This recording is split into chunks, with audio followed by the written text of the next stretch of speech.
Good morning po. May I request everyone to please settle down as we are going to start our service. Okay po.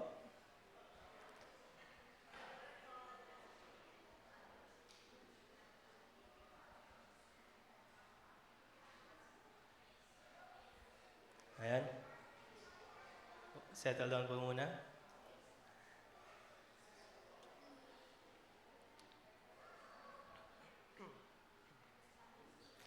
Okay, and good morning po ulit.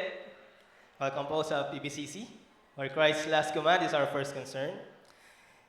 Simulan po natin yung ating pananambahan sa pamamagitan po ng grupong panalanginan. Kaya I request everyone to please mag-group po tayo, bumuo po tayo ng grupo at tayo po ay manalangin. Sige po.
Yeah, again, welcome po. And before we go to our call to worship verse, hayaan niyo po muna magbigay ng mga konting announcement. First, kung gusto niyo pong malaman yung mga updates po and mga information po sa ating simbahan, pwede niyo pong i-visit ang ating Facebook page. Just visit po ang facebook.com/PBCC Merville Park. And also, our midweek service po, every Thursday naman po ito ginaganap sa multipurpose hall. Our host po sa prayer meeting this coming Thursday is the Mariana Flock. And also, we will have our VBS 2025, entitled po niya is Journey. Ito po is magsisimula sa May 20 to 24. Medyo hindi po nabago, pero May 20 po dapat yan. May 20 to 24. Ages 5 to 12. Yan, kung meron po kayong mga chikiting na ages 5 to 12, pwede niyo po silang i-register. Ang pwede niyo pong lapitan ay sino pong pwedeng lapitan? Si Ate Rizel and si Ate Ria po. Ayan. And may I request everyone po na please turn off or put your phone in silent mode habang po tayo nasa service para makaiwas po tayo sa disturbance. Ayan, and also we would like to welcome our guests po sa umagang ito. Kapag natawag po yung pangalan nyo, please stand up po para ma-recognize po namin kayo. Unang-una po si Twinkle Budol. Please stand up, yan. Welcome po sa PBCC. Thank you po sa inyong pagpunta. Also kay Andrew and Ariston Scubio. Yan. Welcome po sa PBCC. Okay. Our call to worship verse is found in Colossians 3, verse 12 to 14. May I request everyone po to please stand up. as we read the Word of God. Colossians 3, verse 12 to 14 says, Therefore, as God's chosen people, holy and dearly loved, clothe yourself with compassion, kindness, humility, gentleness, and patience. Bear with each other and forgive one another if any of you has grievance against someone. Forgive as the Lord forgave you. And over all these virtues put on love, which binds them all together in perfect unity. Let's pray. Panginoon, ng makapangyarihan sa lahat, kami muli ay nagpapasalamat sa panibagong araw na ibinigay, sa panibagong lakas, Panginoon, na ibinigay sa amin. Itong umaga, Panginoon, ay inaalay namin sa inyo. Lahat, Panginoon, na aming papuri, ang pasasalamat, Panginoon, ay aalay namin sa inyo sa umagang ito. Cleanse our hearts, Father, sa aming pagpupuri sa inyo, sa aming pakikinig, Panginoon, yung salita. Nawa ang aming maririnig, Panginoon, na salita sa umagang ito ay magkaroon, Panginoon, ng impact sa aming buhay na sa ganun, may bahagi namin ito, Panginoon, sa iba. Sa inyo, Panginoon, ang kapurihan at pasasalamat. May you bless this day, Father. In Jesus' name, Amen.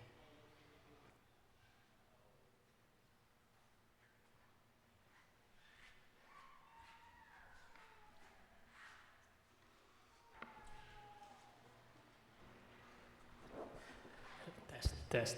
Good morning sa lahat. Good morning, everyone. Can you repeat after me? Today is the day that the Lord has made. Ay, masyado mahaba yata yun. And I will rejoice and be glad in it. Can we sing it at one go? Today is the day that the Lord has made, and I will rejoice and be glad in it. Let's give the Lord a clap offering. Dear Heavenly Father, we thank you for this day. We thank you for this day that you have given us. It is a wonderful, joyous day, O Lord. And as we step into your throne of worship, we pray, O Lord, that you would clear our minds, O Lord, so that our hearts would be able to focus on you. Give us freedom, give us confidence, O Lord, to express and to just shout your name this morning. In Jesus' name we pray. Amen and amen. Oh, oh, oh, oh, oh, oh,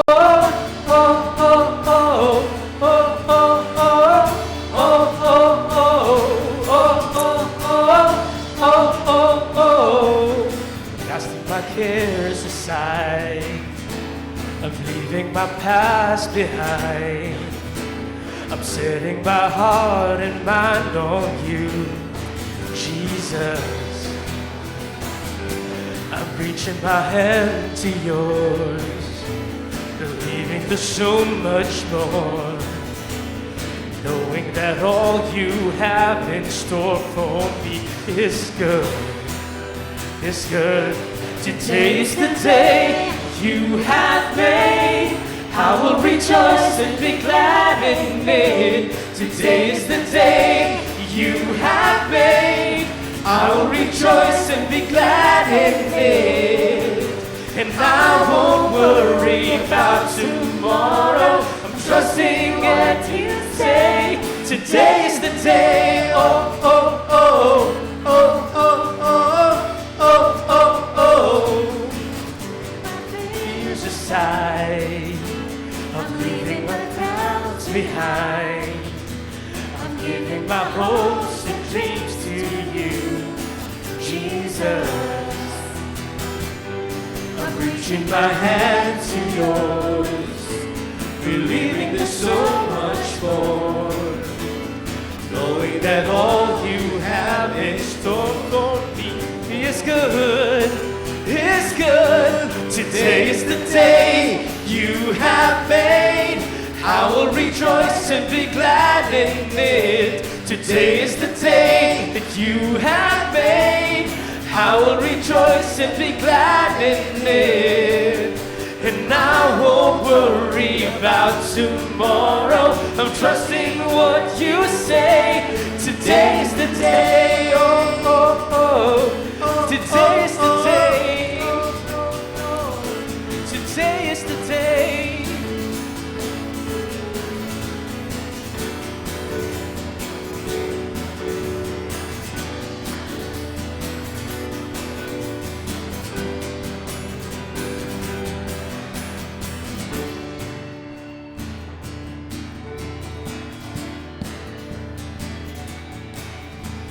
I will stand upon your truth. I will stand upon your truth. And all my days I live for you. All my days I live for you.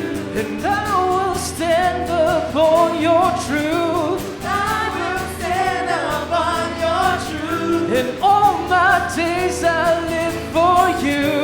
All my days Let's sing it I out. live.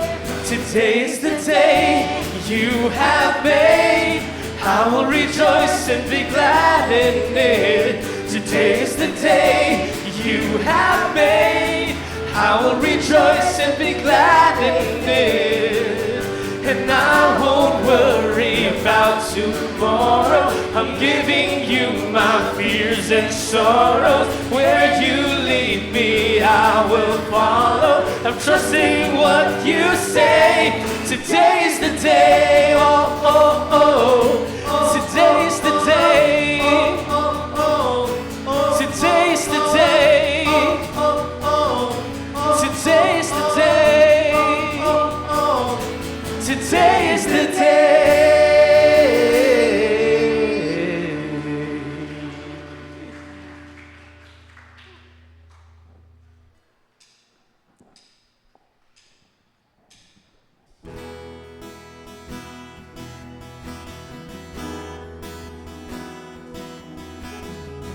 Heavenly Father, may we find our worship to be pure, O Lord.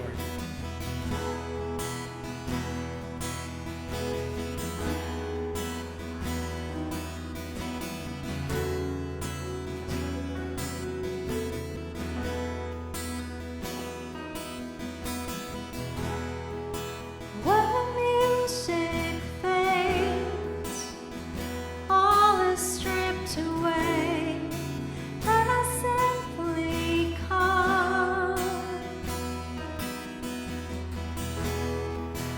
longing just to bring something that's of worth that will bless your heart. I'll bring you more than a song, for a song in itself is not what you have required. You search much deeper within, through the way things appear. You're looking into my heart. I'm coming back to the heart of worship, and it's all about you. It's all about you, Jesus. I'm sorry, Lord, for the things I've made it.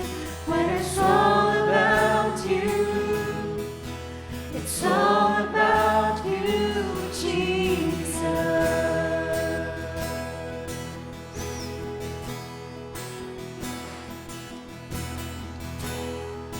King of endless world, no one could express how much you deserve.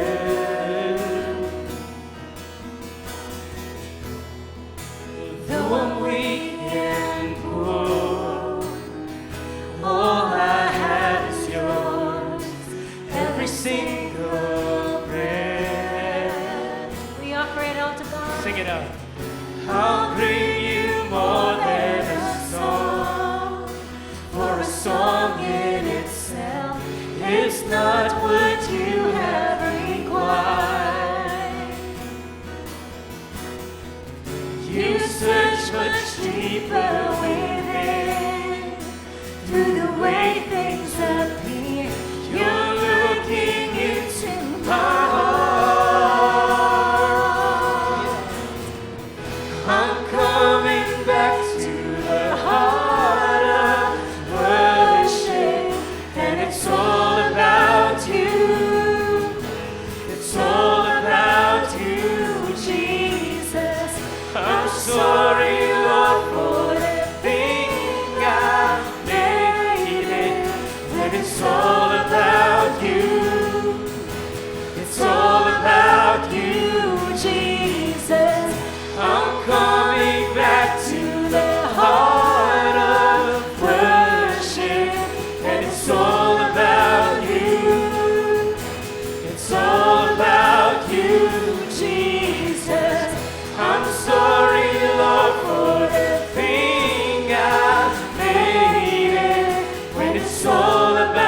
remember, Father, that it's all about you, dear Father. Our lives, the lives we live every day, it is for you. The hearts that we have, the minds that we use, oh Lord, may it be for you. Not just today, but in each day of this week. Because it's all about you. Sing with me. It's all about you. It's all about you. It's all about you, Jesus. It's all about you.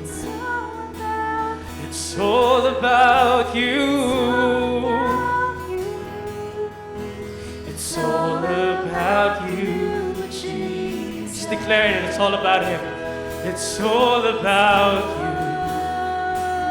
It's all about you. It's all about you, Jesus. It's all about you. It's all about you. When it's all about you, Jesus, I'm coming back to the heart of worship. And it's all about you. It's all about you, Jesus. I'm sorry, Lord, for the thing I've made it. And it's all about you. It's all about you, Jesus. I'm coming back to the heart. I'm coming back, 'cause it's all about you. It's all about you, Jesus. I'm sorry, Lord, for the thing I made it. And it's all about you. It's all about you, Jesus. I'm coming back to the... And it's all about you. It's all about you, Jesus. I'm sorry, Lord. And it's all about you. It's all about you, Jesus. I'm coming back. And it's all about you, only about you. It's all about you, Jesus. And I'm sorry, Lord, for the thing I made it. When it's all about you, it's all about you, Jesus. We want more of you. More of you, O Lord, more of you. More of you, O Lord, and less of me. And less of us each day, O Lord. We declare that we need you, O Lord, in our lives. We need you. We declare that more than need, that we want you, dear Father. We want you and we love you.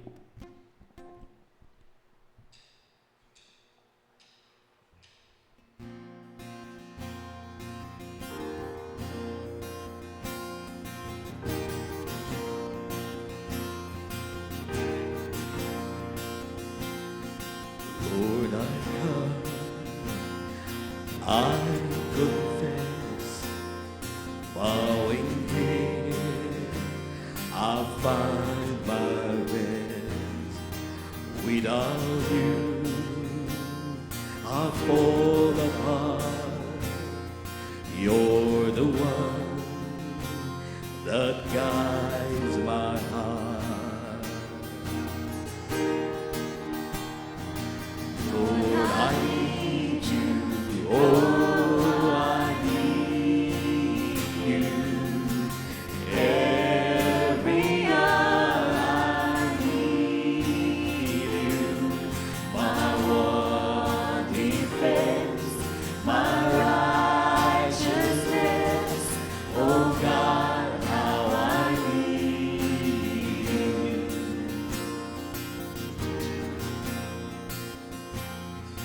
Sins run free. Your grace is more. Where grace is found is where you are. Where you are, Lord, I am free. Holiness is Christ in me.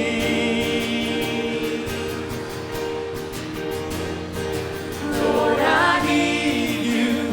Oh, I need you. Every hour I need you. My one defense, my righteousness. Oh God, how I need you. Lord, I need you. Oh, I need you.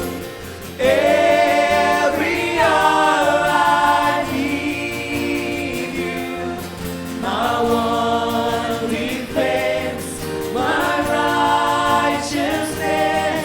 Oh God, how I need you. So teach my soul to rise to you. When temptation comes my way, and when I cannot stand, I'll fall on you. Jesus, you're my hope and stay. So teach my soul to rise to you. When temptation comes my way, and when I cannot stand, I'll fall on you. Sing it out. Jesus, you're my hope and stay. Lord, I need you. Oh, I need you. Every hour I need you. My one defense, my righteousness. Oh God, how I need you. Lord, I need you.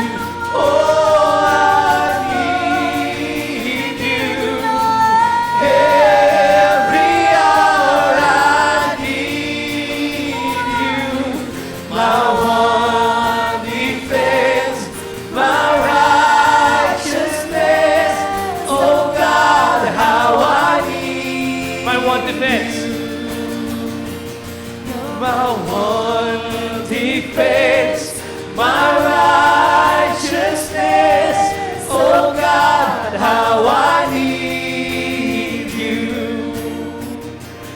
You're my one defense, my righteousness.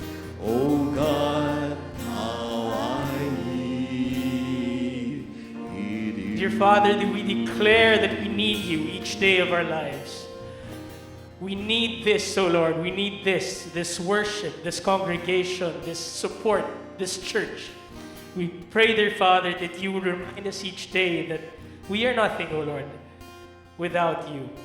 Please bless the rest of the worship. We love you, Lord, in Jesus' name. Amen and amen.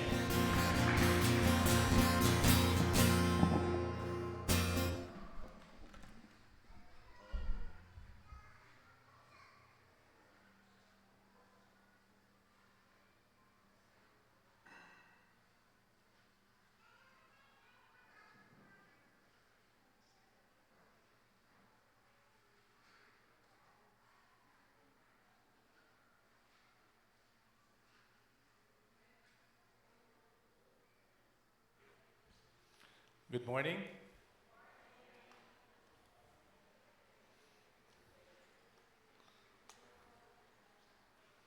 Parang pagod pa yung iba sa nakaraang anniversary kaya si Rudy nakarating ngayon.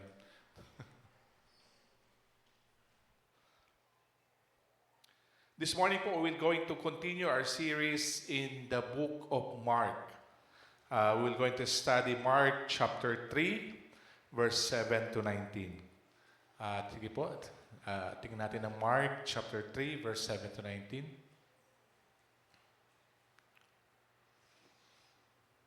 A great crowd followed Jesus. Jesus withdrew with his disciples to the sea, and a great crowd followed from Galilee and Judea and Jerusalem and Idumea and from beyond the Jordan and from around Tyre and Sidon. When the great crowd heard all that he was doing, they came to him, and he told his disciples to have a boat ready for him because of the crowd, lest they crush him. For he had healed many, so that all who had diseases pressed around him to touch him. And whenever the unclean spirits saw him, they fell down before him and cried out, "You are the Son of God." And he strictly ordered them not to make him known. The 12 apostles. And he went up on the mountain and called to him those whom he desired, and they came to him. And he appointed 12, whom he also named apostles, so that they might be with him, and he might send them out to preach, and have authority to cast out demons. He appointed the 12, Simon, to whom he gave the name Peter, James, the son of Zebedee, and the brother of James, to whom he gave the name Boanerges, that is, sons of thunder, Andrew, and Philip, and Bartholomew, and Matthew, and Thomas, and James, the son of Alphaeus, and Thaddeus, and the Simon the Zealot, and Judas Iscariot, who betrayed him. Shall we pray? Father God, open up our eyes, our heart, and our ears as we listen, as we study your word this morning. This is our prayer in Jesus' name. Amen. One of the busiest activities po ng ating Panginoon, yung ministry niya is healing o pagpapagaling ng iba't ibang sakit. If you'll go back sa start ng chapters 1 and 2 ng book of Mark, karamihan na activity or ministry ng Panginoon is about healing or yung pagpapagaling. Balikan ko lang po ng konti, chapter 1, verse 21, the healing of the man with unclean spirit. Verse 29 in chapter 1 din, Jesus healed many sickness. Verse 40, healing of a man with leprosy. Chapter 2, verse 1, healing of paralytic person. Chapter 3, verse 1, a healing of the man with a withered hand.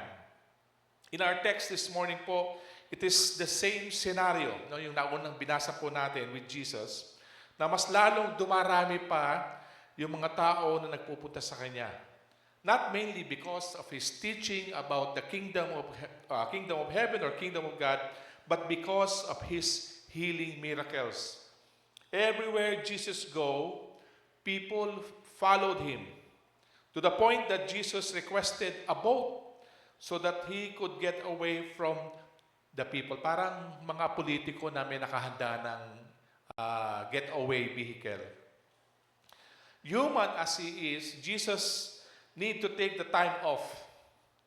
He needs to rest from a very hectic schedule. No? Very tiring po yung kanyang ministry. And for sure, never-burn out din ang ating Panginoon. Sabi nga sa verse 9, and He told His disciples to have a boat ready for Him because of the crowd, lest they crush Him. That is why, tumawag ang Panginoon o nag-appoint siya ng 12 tao. In verse 14, nakalagay po doon yung mga pangalan na binasa natin kanina, to be His disciples. Now, Jesus called out the 12, not just to mentor them, but also to continue the work that He started. And when the time comes na wala na po siya, meron na papalit para sa Kanya.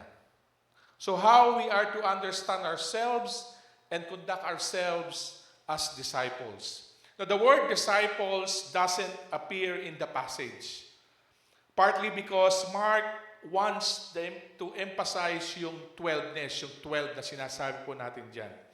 But the word disciple means a serious follower of a spiritual leader.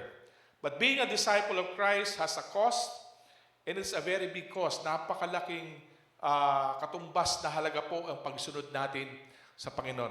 Let's look po ang Luke chapter 14, verse 25 to 35. Aside po dyan, the cost of discipleship. Now great crowds accompanied him, and he turned and said to them, "If anyone comes to me and does not hate his own father and mother and his wife and children and brothers and sisters, yes, and even his own life, he cannot be my disciple. Whoever does not bear his own cross and come after me cannot be my disciple. For which of you, desiring to build a tower, does not first sit down and count the cost, whether he has enough to complete it? Otherwise, when he has laid the foundation and is not able to finish, all who see it begin to mock him, saying, 'This man began to build and was not able to finish.' Or what king going out to encounter another king in war will not sit down first and deliberate whether he is able with 10,000 to meet him who comes against him with 20,000? And if not, while the other is yet a great way off, he sends a delegation and asks for terms of peace. Therefore, any one of you who does not renounce all that he has cannot be my disciple. At sabi niya, salt without taste is worthless. Salt is good, but if salt has lost its taste, how shall its saltiness be restored? It is no use either for the soil or for the manure pile. It is thrown away. And he who has ears to hear, let him hear." We are not just called to believe in Christ, but also that seriously we follow him. In that sense, we can read the calling of the 12 as a lesson by Mark for all of us who wants to be a follower and a disciple of Jesus. Ano po ba yung nating matutunan doon sa 12 na tinawag ng Panginoon? Unang-una is that we must see ourselves as chosen by grace. His disciples are called by God out of sheer love and grace. There's no indication that they were the top of the class, ika nga po. Simpleng mga tao, and as Jesus called them, these people one by one, they just followed Christ. No ifs, no buts. Di ba nung tinawag nila yung mga fishermen na ito? No? Isang tawag lang niya, sumunod kaagad sila sa Panginoon. But tingnan po natin yung mga resume ng mga disciples ng Panginoon. Si Simon, or si Peter, ay isang fisherman. Si James, son of Zebedee, is also a fisherman. Andrew is also a fisherman. Philip is a cleric, according to some scholars. Bartholomew is a fisherman. Matthew is an empleyado po ng BIR o tax collector. Si Thomas is a fisherman and a carpenter. Si James is also a fisherman. Si Thaddeus, sabi ng scholars, is stonemason. Nagtatrabaho sa construction. Simon the Zealot is a merchant. And Judas, no, walang masyadong klaro doon sa sinasabi ng Bible, but Judas is the treasurer ng grupo nila. The disciples of Jesus were all ordinary people. No PhD, walang masteral. They were called based on grace, not on their merits. Even us, po, tayong mga tagasunod po ni Kristo, we are chosen people, not choice people. This is very humbling for everyone. Have you asked yourself, na bakit kaya ako pinili ng Diyos? Yet it can also bring security because we love for us is like a parents for children. It's not based on our performance and our strength, but on our relationship. Kasi kung titingnan po natin ang ating mga sarili, katulad ko rin, titingnan ko sarili ko, parang hindi ako qualified na maging disciple ng Panginoon. We are all a failure. We are all sinners. Meron tayong mga pagkakamali sa buhay. It's only by grace.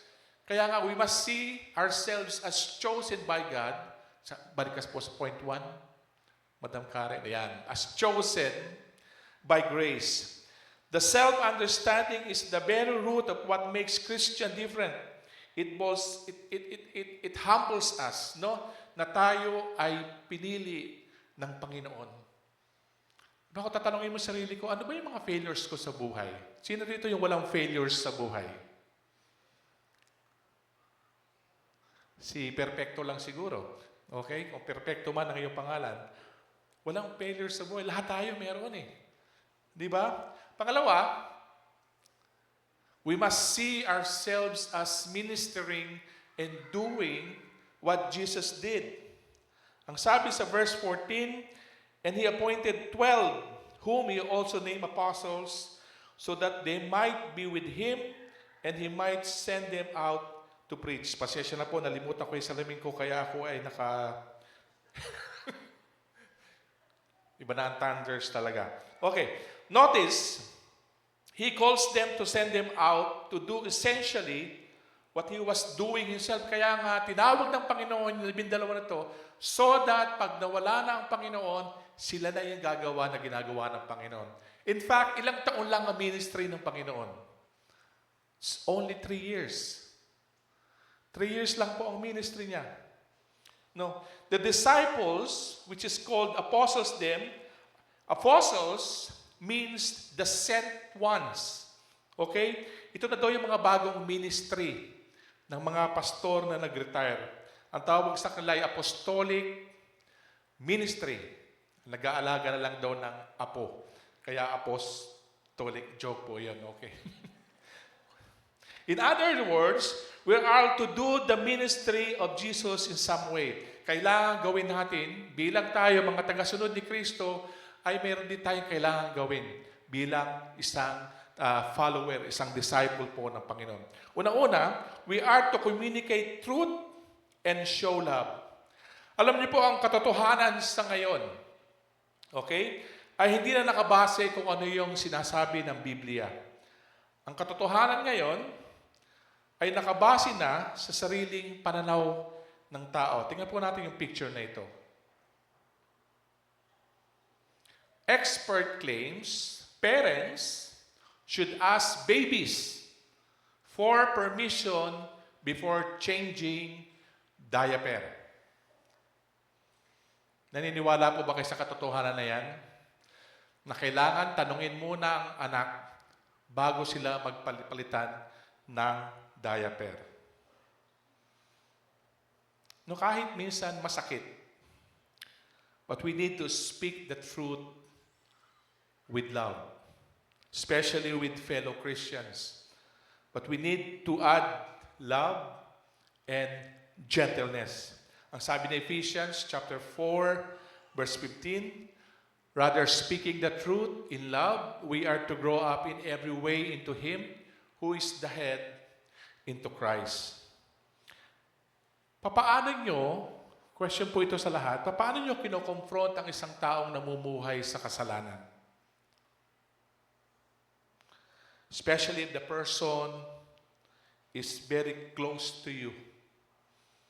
And minsan, kahit masakit, di ba, we need to tell the truth in love and with gentleness. Pero minsan, di ba, sa sobrang resilient natin, sa sobrang patient natin sa tao, hinahayaan ang langit sa paano ginagawa mo? Siguro tatanong mo sa sarili mo, pinagpipray ko na lang siya, pastor.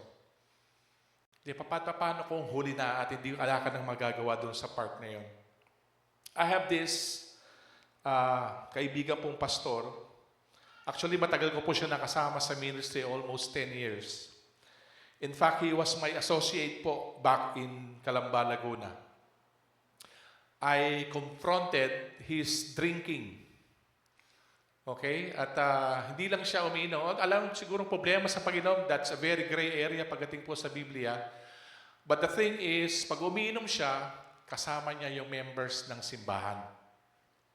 Tapos nakikita siya ng mga bata, ng mga members ng mga bata.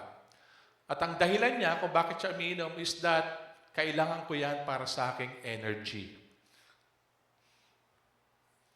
Bukod pa doon, ay natutulog siya sa bahay ng girlfriend niya. Sabi niya, Pastor, wala naman kaming ginagawang masama. Di ba yan? The usual na sinasabi natin. Okay lang po, tulog kami. Wala naman kami, magkahiwalay na kami ng kwarto. Ang tanong, isa lang ang kwarto nila. So, paano yun? So, we decided to talk to the person, to talk to the pastor. Kinausap po namin siya kasama ng mga leaders so that meron kaming witnesses sa pag-uusap po namin. And lumalabas na kami pa ngayon yung masama, but doon namin siya pinapakialaman, wala namang ginagawang kalokohan ng girlfriend niya.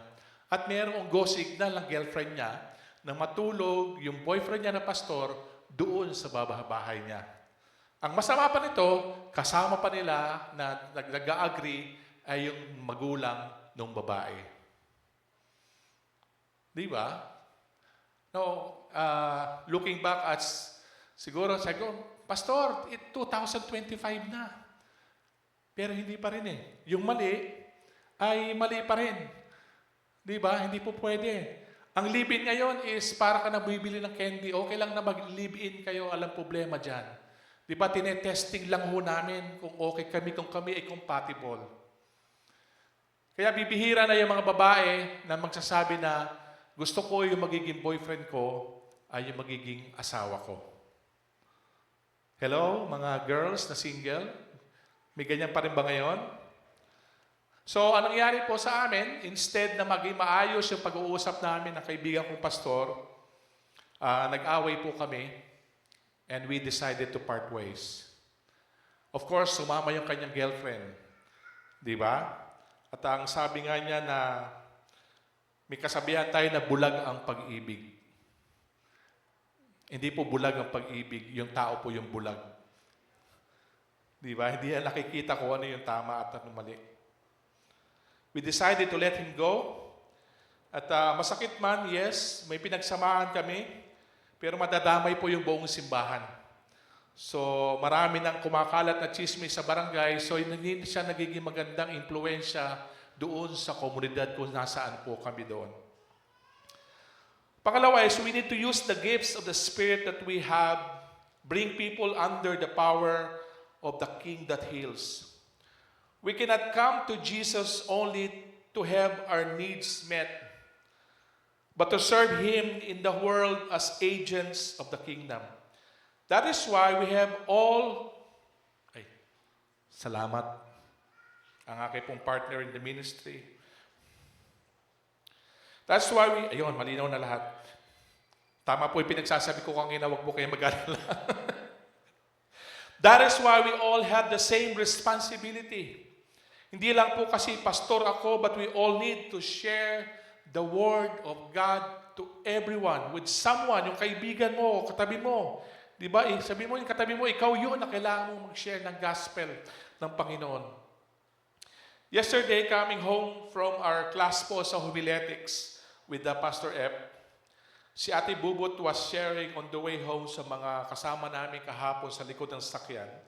Kasi sabi niya, meron kaming whiteboard na nakatambak doon sa bahay namin, sabi ni Ate Bubot. And matagal na nang gustong gamitin yung whiteboard na yun, nakatambak lang doon sa likod. But dahil sa PEW or Pew or Personal Evangelism Workshop, nagkaroon siya ng chance na gamitin uli yun. At nag-practice po siya, doon siya nagpa-practice ng pag-illustrate ng the bridge or ng pew.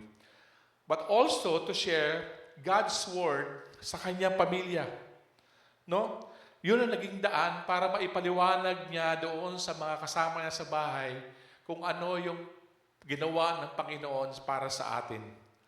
And we're hoping also na matuloy din po yung Bible study namin kila Ate Bubot every Wednesday using the NLIC. I wanted to challenge everyone po na maging involved po tayo sa Bible study or join a flock. If you want to grow deeper in the truth of the Bible, then join us dito po sa simbahan. If you want to start a new Bible study, let me know po at matutulungan ko po kayo how to start a Bible study. Maybe sa school, sa office nyo, or sa bahay nyo, we want to share sa family nyo, Magkakatulungan po tayo. We have materials po sa church. We have also Bibles to give you. Kung kailangan niyo po ng Biblia, tanungin niyo lang po si Teacher Rochelle about the Bible. And that's what we'd like to do for here. Kasi lahat halos ng flock, sabi ko nga ang sisipag ng mga flock natin sa Remnant, sa Men, na kahit bumabagyo, kahit may mga ibang okasyon na hindi dapat, nagpupunta pa rin sila just to join kasi gusto nila na lumalim sila sa salita ng Panginoon. And lastly po, number 3, we must see ourselves as ministering out of time spent with Jesus. We must have a strong inner life of fellowship and intimacy with Jesus if we are to have a stronger outer life of ministry and effectiveness with others. To be an effective disciple and effective minister of Jesus, we need to be intimate with Jesus. To be an effective song leader sa praise and worship, you need to immerse yourself sa salita ng Panginoon. You need to spend time with God. This is my personal testimony po. I was a member before ng isang praise and worship team sa akin pong dating simbahan. And every time I lead the worship, feeling ko ang husay-husay ko na, ang galing-galing ko na. And I look so spiritual pag kumakanta po ako sa harap ng maraming tao. But deep inside, I'm broken. Maraming sabit ang spiritual life ko. Pero alam niyo po, mas marunong pa rin talaga ang Panginoon kasi kinunbik ko ako ng Holy Spirit at lumabas yung mga problema sa buhay ko, yung mga sabit sa buhay ko. Alam niyo, para siyang body odor. Lahat na aamoy na mabaho ka, maliban sa sarili mo, ang feeling mo, ikaw ay mabango pa rin. Yan hindi na nakukuha sa pabango. No, not just in praise and worship, but also in every ministry that God has entrusted us. Kumusta na po ang ating spiritual life, mga kapatid? Sa ating mga Sunday school teachers, praise and worship, at lahat ng ministry na meron po tayo. Because we cannot fake it. Di natin pwedeng pekein yung ating spiritual na pamumuhay kasi lalabas at lalabas po ito. Magmumukhang spiritually fit tayo, but like I said, lalabas po siya at lalabas. Communicating with Him every day through daily prayer, which is yun ang pinakakailangan natin. We need to pray every day. If you want to be intimate with your spouse, you need to talk to him or to her. If you want to be intimate with your children, you need to have a good communication sa inyong mga anak. You need constant communication. It is the same thing with God. If you want to be intimate with God, you need to talk with God every day. Diba? You need to spend time with God in prayer, reading His words every day. You need to immerse with the Word of God. Read God's Word every day. Ito po yung mga basic activity na hindi natin gawin. Kaya minsan yung mga basic na lang ay hindi natin siya nagagawa. Let me close this sermon with a simple challenge po.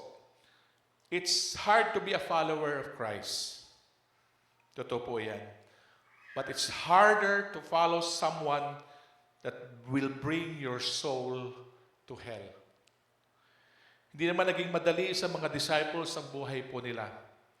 Paano ba naging ending ng mga disciples natin? Si James, son of Zebedee, he was executed by Herod Agrippa. Si Peter was crucified upside down in Rome. Si Andrew was crucified on an X-shaped cross. Si John, pinaka-blessed dan because he died at old age. Si Philip, some accounts suggest he was crucified or stoned. Si Bartholomew ay binalatan ng buhay. Si Thomas, he was spear in India. Si Matthew, possibly, sabi nila, is nasaksak. Si James, son of Alphaeus, thrown down a pinnacle, beaten, and then stoned. Si Simon the Zealot died by the sword in Persia. Si Judas Thaddeus, killed with an axe in Syria. Well, alam naman natin kung ano nangyari kay Judas Iscariot. He betrayed Jesus and then he hung himself. As a follower of Christ, as we follow Christ, may we strive every day to be more like Christ, despite the struggles we face every day. May we continue to live a life that is pleasing to God, a life that gives glory to God. Let us pray. Heavenly Father, we thank you for the gift of your word and for the glimpse into the life and ministry of Jesus through Mark chapters 3, verse 7 to 19. Lord, we are reminded of how people were drawn to Jesus, longing for healing, longing for truth, and longing for hope. We come before you today with the same longing in our hearts, trusting in the power and presence of your Son. Thank you for calling the 12 disciples, ordinary people whom you equipped for extraordinary work. Just as you called them by name, you also call each of us to follow you, to be with you, and to share your love with the world. Help us to walk faithfully, to listen closely to your voice, and to respond with obedience and courage. As we go from this place, may we carry the truth of this passage with us, that you are near, that you are still calling disciples, and that through your Spirit we are empowered to be a part of your mission. Heal what is broken in us, strengthen what is weak, and use us for your glory. In Jesus' name we pray. Amen and amen.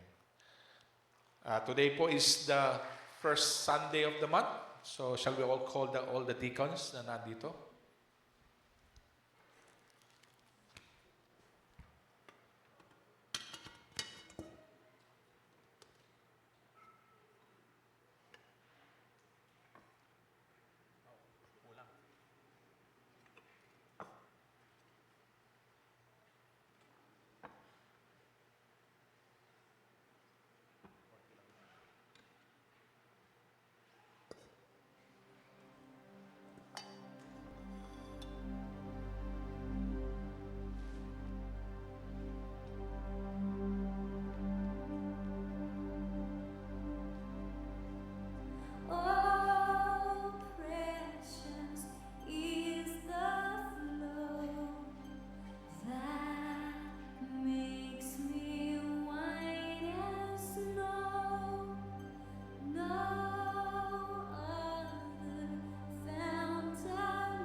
Shall we all stand?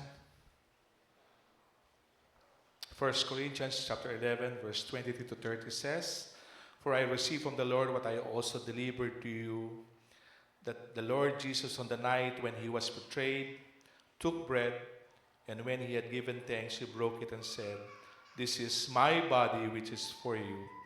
Do this in remembrance of me. So sabi-sabi natin kainin ng bread.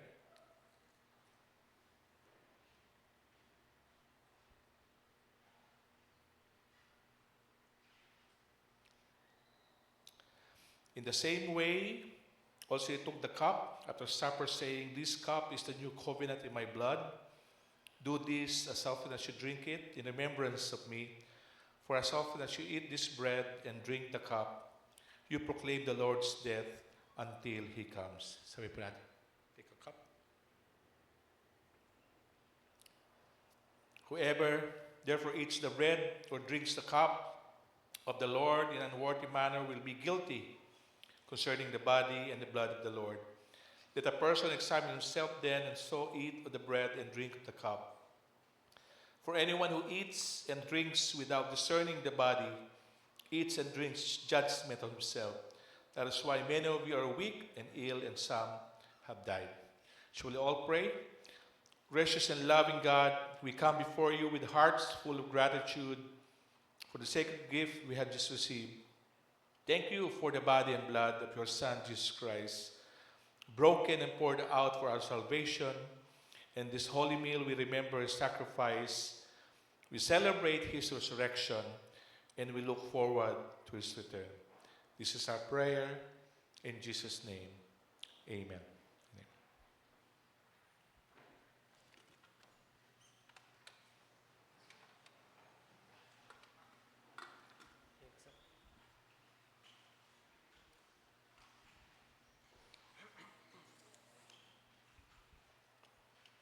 Thank you, Pastor.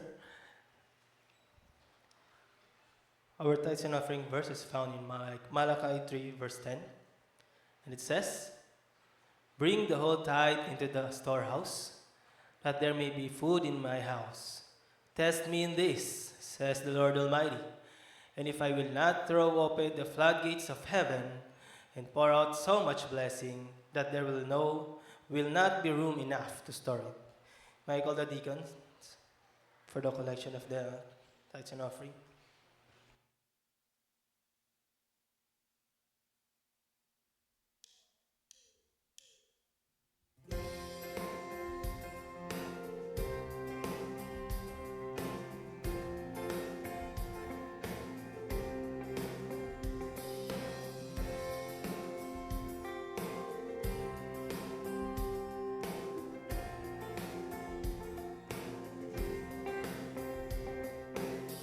I come before you today. There's just one thing that I want to say. Thank you, Lord. Thank you, Lord, for all you've given to me, for all the blessings that I cannot see. Thank you. Thank you, Lord. Thank you, Lord. With a grateful heart, with a song of praise, with an outstretched arm, I will bless your name and thank you, Lord. I just want to thank you, Lord. Thank you, Lord. Well, I just want to thank you, Lord. Thank you, Lord.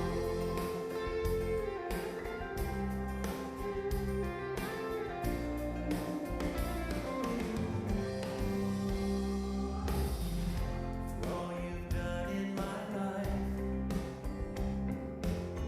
you took my darkness and gave me your light.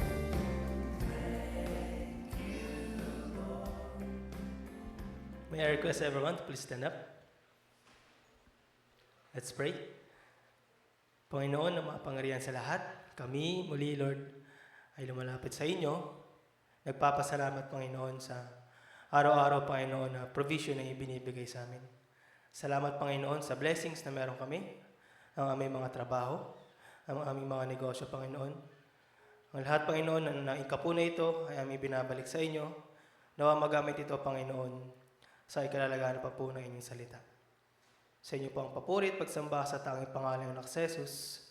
Amen.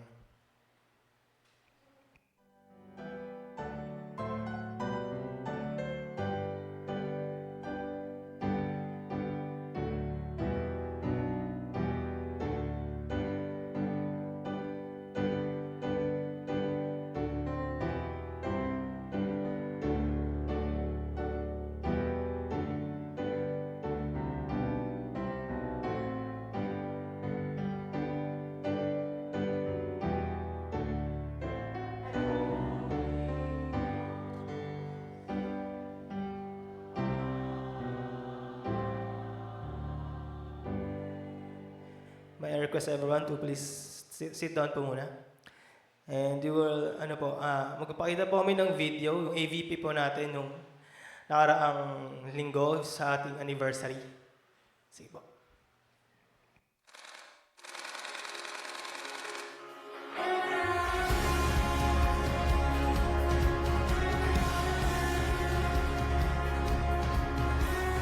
Wandering into the night, wanting a place to hide this weary soul, this bare bones. I tried with all my might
Nakita niyo ba yung sarili niyo doon?